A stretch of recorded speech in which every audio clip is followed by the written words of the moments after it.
Okay, James, your media study. First of all, you are way over the word count, 300 words to be precise. So in future, you really need to do your own cutting rather than expecting me to do it. However, I will give you information as we go through. You are being much too wordy. That's why you're so over the word count. Inform.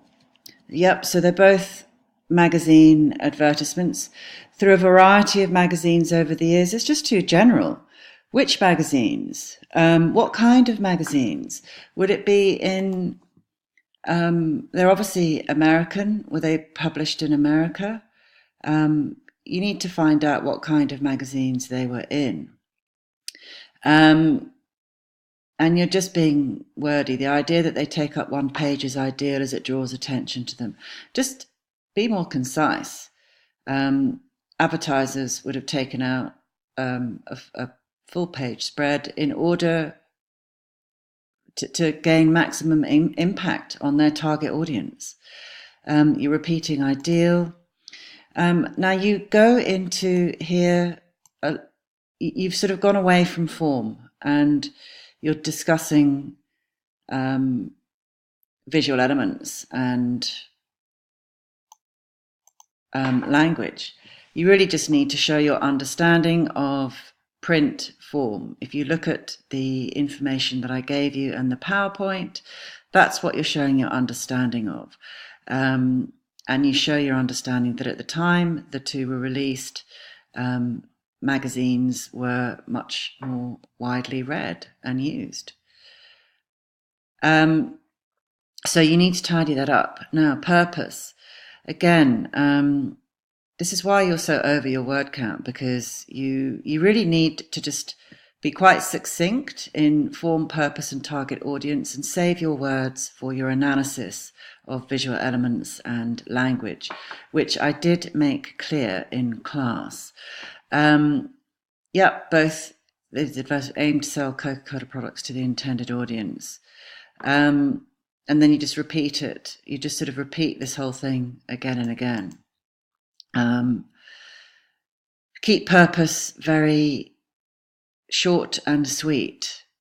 Yes, it does, and through making an emotional connection, you're right, through the idea of popularity and luxury, and the second one, emotions of happiness and freedom. Yep, you don't really need to go into more detail than that.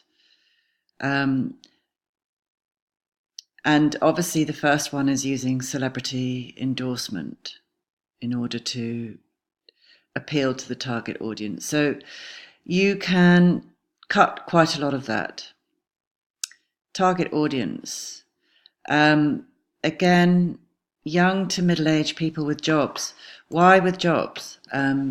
Does that mean that if you don't have a job, you can't buy Coca-Cola?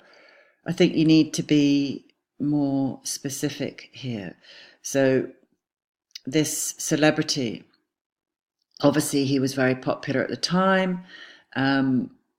It seems to be targeting not quite so young people.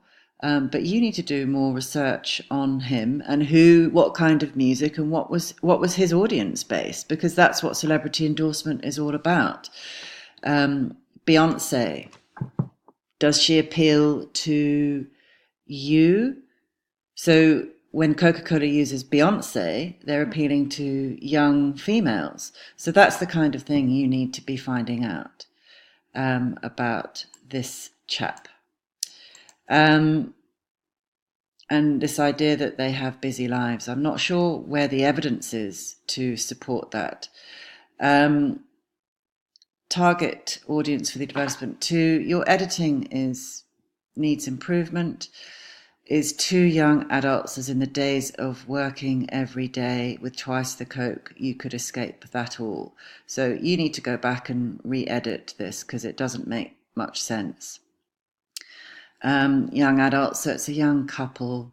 What you need to be working out here is the age and the demographic of the young couple, and that will give you a pretty good idea of who their target audience is.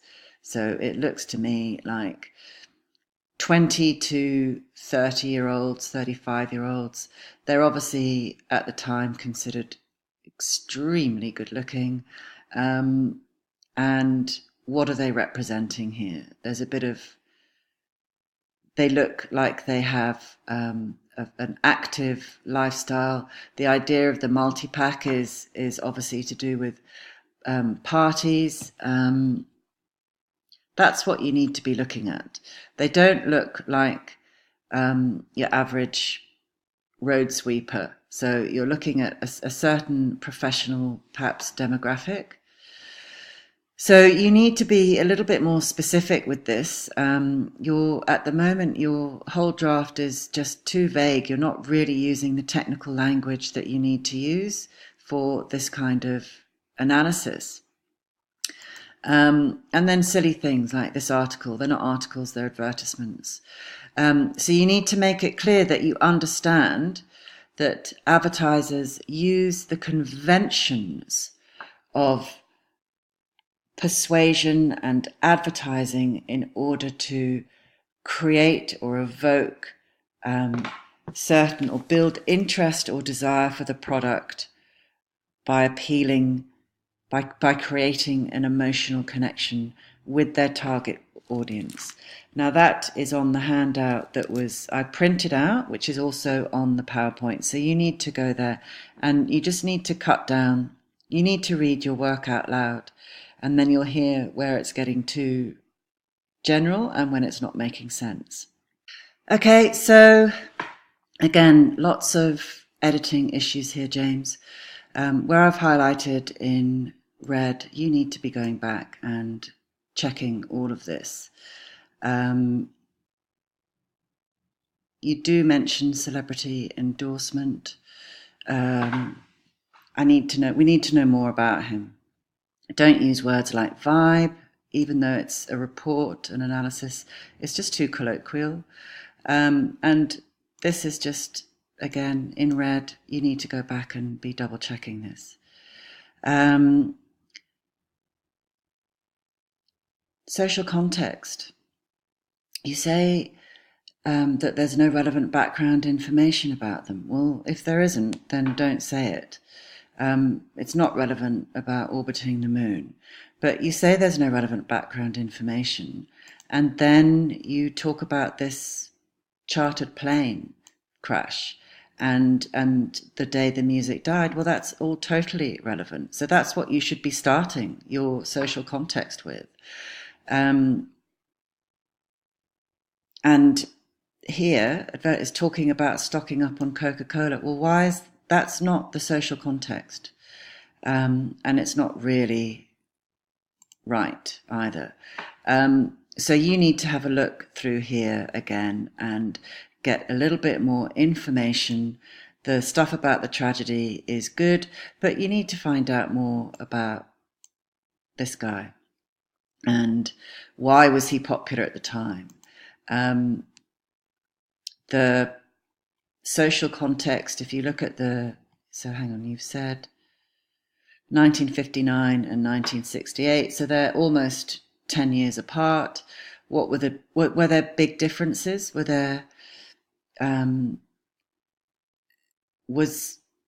1968, it was the 60s? Was it a freer time? Is that relevant to the couple that are in the advertisement?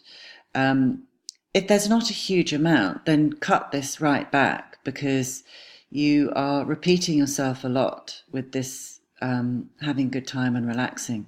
That's what you need to be really focusing on in your analysis of visual elements and language. But you've said this in pretty much every heading so far. So these are areas that you can cut.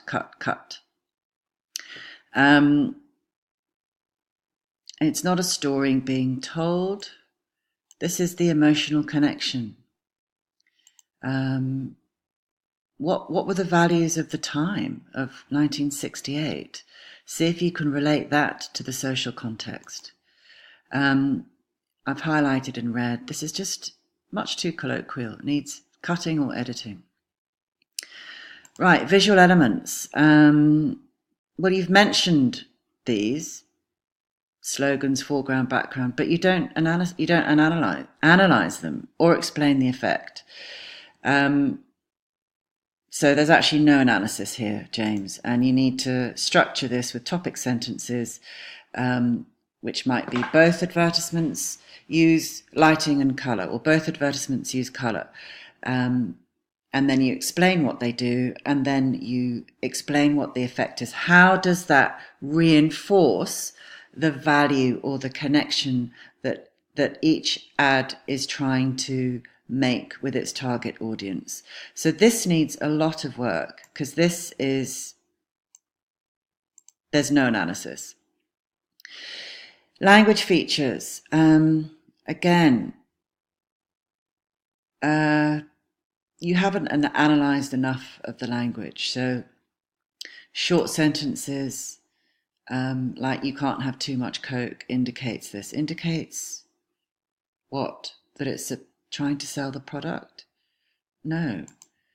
You need to be technical. This is direct address. You. So what is the effect of direct address? It immediately engages the target audience. It's creating that direct connection with the target audience. It's a classic persuasive language technique. Again, you had the handout. You've got plenty of information on language techniques. You need to have another look at the PowerPoint, because there's an example of this on the PowerPoint. Now you talk about font and logo being in the bottom right of the advertisement. That's actually visual elements, and you've put it in language features. The fact that it's, when you say this is strategic, I think the word is because it is taking advantage of reading habit. That's the technical name for that persuasive technique. Now, what you might do is, because you've got a lot of work to do in your language and visual elements, you might want to join the two together, so that under that heading, language features and visual elements, you can actually intertwine the two in your analysis, if that is easier. I've just highlighted a few points. It's just too general, and would have been things people would have said in the late 60s. This is not your usual standard of expression, James. So it's colloquial language, and it is the chatty colloquial language of the time and of that target audience. So you've got a lot of work to do here. You need to have another look at the annotated advertisements that were attached to the visual elements handout, and you actually need to start doing that. And you're not explaining the effect. Again, just vague, just two people enjoying Coca-Cola while planning to go out canoeing. Well, I can see that that's what is in the advertisement. What I need you to do, James, is tell me what technique that is. What visual technique is it? Is it use of models, beauty and social standing, to create, to make the connection of, is it sex appeal, power and status, happiness, attitude? That's what you need to be looking at. You need to talk more about their body language, about the way they're looking at each other, and how does this make people at the time think, "Oh, I want to go and buy a huge pack of Coca-Cola because then I will be just like them." That's what you need to be doing more of. Okay, so I've highlighted a few things. Lastly, straight up telling the viewer what to do. It's just too colloquial and too wordy. So you need to relook at both of those. Now, your conclusion, it's just very general again. So you start off okay, but in the actual analysis part, which is the main part here, James, you're going to need to go back and do quite a lot of work. You need to make sure that you're looking at those resources and you're actually using them. In your conclusion, do a short evaluation. It might be a little bit repetitive, but that's what you need to do. Okay? So over and out, and happy drafting.